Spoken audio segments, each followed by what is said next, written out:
Líderes del cambio. Jim Hammerling, Managing Director and Senior Partner en Boston Consulting Group. Modera Carola Fratini Lagos, Directora de IDEA y Regional Head of Commercial Insurance Latin America en Zurich.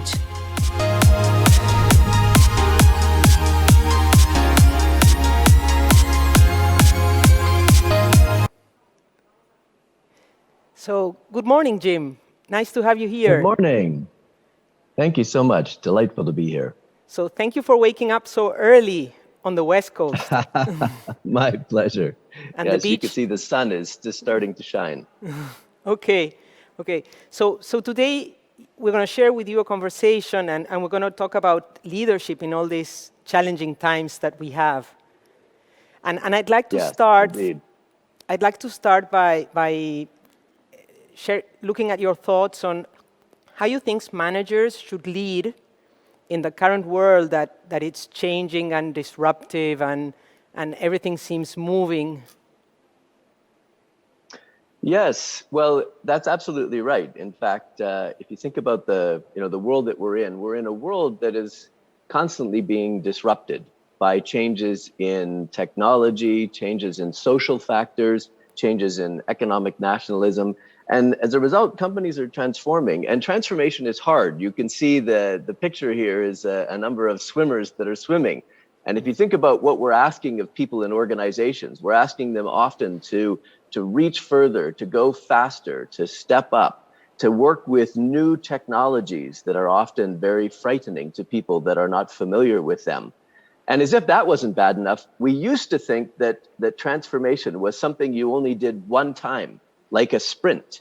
But we've actually entered a new era, an era that I call the era of always-on transformation, where companies launch a transformation, they deliver some benefits, try to sustain them, and then they start again and start again. And so as you might imagine, this can be very exhausting for people. But the good news is transformation can also be inspiring and empowering. And that's really the message I have today. But it requires that you take a different approach to how you think about transformation. And the approach that we have, we call the head, heart, and hands of transformation. Maybe I'll just take a moment here and explain what I mean by this. The head of transformation is all about envisioning and aligning, typically on a digitally enabled, growth-oriented future. And then thinking about what are the priorities, the big rocks, the big areas to focus on in order to actually move toward that new vision. The heart is about inspiring and empowering your people. You think about all of the change, everything we're being asked of them. We need to think about people and putting people at the heart, and think about how you leverage purpose and empowering culture. And very importantly, and I'll come back to this later, how you lead, transformational leadership. But even that isn't enough. You then need to think about the hands. How do you execute, but also innovate? Because if you're trying to deal with all of the changes, you need to be innovating as you're executing. And so I'll talk a little bit about how you can use agile methods, but also building the capabilities of your people, using the metaphor of a hands. I like a lot this trilogy that you refer to, like the head, the hearts, and the hands. It's a nice way of looking at all the things you need to connect to really get things done. One of the things that we were hearing in the previous panel is about the importance of leaders being authentic, being honest, being themselves. So I try to think, how do we align these three ingredients on your trilogy? And what tips would you give to all of us as managers? Because I think it's critical to have them all aligned. Yeah, that's a great point. And even the metaphor of a body, the head, the heart, and the hands, these, of course, are integrated elements. Perhaps I'd tell a short story then to illustrate how they can be aligned. If we go to just a few years ago, Nike was actually, even though a great global brand, was actually facing a number of challenges. They had flattening growth and falling US market share, Consumers were demanding a more personalized omni-channel experience. Also, we were seeing the growing presence of course, digital, direct-to-consumer retailing. And as if that wasn't bad enough, Amazon was emerging as a dominant e-commerce platform. And so Nike looked at all of this and they said, well, what are we going to do in response? And so in October 2017, they actually launched a very broad, comprehensive transformation program. But what I find striking is when you look at how they have executed that program, what they've done is they've really leveraged the elements of head, heart, and hands. So if you think about some of the things, and I'll touch on some of these, in terms of the head, they set a very bold ambition, of a digitally enabled growth-oriented future. And matter of fact, the goals they set, they would double innovation, double speed to market, and double the consumer touch points. They also elevated digital transformation, right, to report directly into the CEO as being very important. And then they've also thought about a dynamic portfolio of different initiatives, all to help to move them toward a more direct consumer digital experience. In the heart, they've put a lot of emphasis, first of all, on purpose. And they have a purpose, they call it breaking barriers and inspiring people through sport. But they put a lot of emphasis on the purpose of Nike. They've also taken a very people-centric approach, a lot of emphasis on leadership behaviors and culture. In fact, they launched a new leadership model to have the new behaviors they needed. They've also had broad and deep stakeholder engagement in the company, but also more broadly in the community. And then on the hands, very importantly, they put in place a digital transformation office to help to drive the execution and orchestrate the interdependencies between different initiatives, leveraging agile ways of working, which we might talk a bit more about. And then very importantly, over the last few years, as they've been on this journey to become more digital, they've also been hiring, upskilling, and acquiring digital capabilities, strengthening their hands. And just to put this in the words of their now CEO, John Donahoe, he says every organization, is embracing digital transformation, but the companies are doing it with vigor. So you can think about the heart of enthusiasm and pour your heart into it, but also rigor. That's the important message around the hands of how you execute. And then I love his last line. You are never there. As we say internally, there is no finish line. So he really embraces the idea of always on transformation. So maybe that helps to think about how these different elements align together. Yes, no, that is really clarifying and it's great. I think I like also, it's always, you're never there. So I like that one as well. So one of the things that sometimes I think about my past experience and things that went well and things that didn't go so well. And I think that it comes sometimes to the heart of your components because we were always very active and the head works very well, the hands when it work very well. But sometimes the heart, it's something that we have more trouble in to get it right.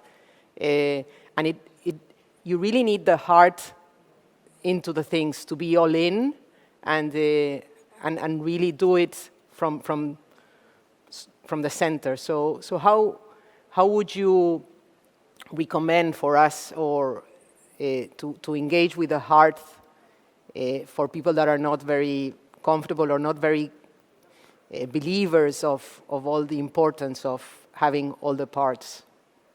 Yeah, no, it's a great observation. Actually, we have some data where we've analyzed a number of different transformation programs. And what we find is that the data actually shows that companies and leaders are very good at the head, pretty good at the hands, but they struggle a little bit with how to innovate with agile teams. But it is actually the heart that is most neglected. So that's quite interesting. But in terms to your question, how do you actually lead that way? Well, what we've also done is we've done a very broad global survey to look at what expectations do people have of leaders. And what I'm sharing here is the results of that. We asked people, we gave them a choice of 16 different qualities that characterize great leaders. And then we said you can only pick 5 because we wanted to find out which they thought were most important. So the first observation, it is the head, heart, and hands that people expect from leaders. So leaders need to do all of those. But if you look at the percentages in the middle of the white circles, this is the relative weight of what they expect. And what you can see is they do expect leaders to lead with their heads. You can see the numbers get bigger in the hands, but look at the heart. The heart scores have by far the biggest scores, meaning that people are expecting leaders to lead with their hearts more than anything. No, it's pretty amazing, these numbers, and sometimes when you test some brands, you really get the feeling of which ones are engaging from the heart and which ones are just trying to deliver something, but without an all-in approach. Also, the hands component, I think it's a critical part of the execution, of achieving the goals. No, sometimes we underestimate, or I don't know, we don't have the right hands, or we don't have the right amount of hands, and that complicates part of the achieving the goals. So, what do you think about that? Yeah. So back to the point you were making before about the need to align all of these elements. You know, and this is why I think this data is quite helpful now, which is that there are very specific qualities that you can see against each of the elements. So you think about the head, where people, you need a vision. You need to anticipate what changes are coming. You need to communicate to the organization, and very importantly, set priorities. If you think about the heart, what I love about this is it's you can think about the heart as being something very difficult to do, but really, we can all think about recognition. Do I see someone? Do I appreciate what they're doing? Do I reward them? Or empathy. One thing we've seen during COVID is people's lives have been disrupted.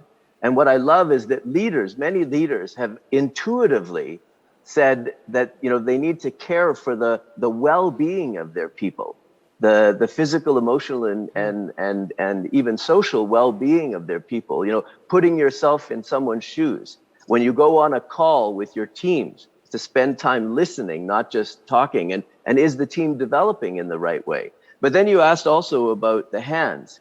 The hands here, think about the importance, and maybe some of you are familiar with agile ways of working. But one of the concepts in agile is you need to assemble the right team and then have the right methodology for how that team can work effectively, particularly around team collaboration, which you can see is very important here.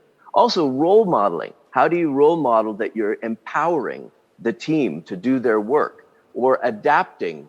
And the team, if there's a barrier, how do you help the team to overcome the barriers? The importance of delegation, for instance. And, if you really want a team to do the work, give clear, direction about what you need from them, but then clearly delegate to them, particularly around decision making. And then back to the point about execute and innovate, it's also important that the team has an opportunity to do experimentation.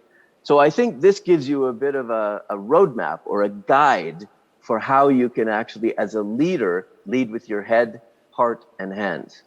It's great, and I like your concepts about teams, because everything gets done in teams, and nobody can do it by themselves. So, no, very, very good and very enlightening. Thanks a lot, Jim. We have very few minutes left. I don't know if you want to round with something, but I liked a lot the trilogy and how to combine it. Yeah, I would say, just to close out, back to where I started, which is, the world is constantly being disrupted. We really are in an era of always on transformation and constant change. And while it can be hard, it can also be inspiring and empowering. And I would just say, to all the leaders listening in here, I think this is a wonderful opportunity for leaders really to show the kind of leadership that's required And I would just encourage you to think about ways that you can all embrace the head, heart, and hands as you lead your organizations. Thanks a lot. It was a pleasure having this conversation. Thank you very much.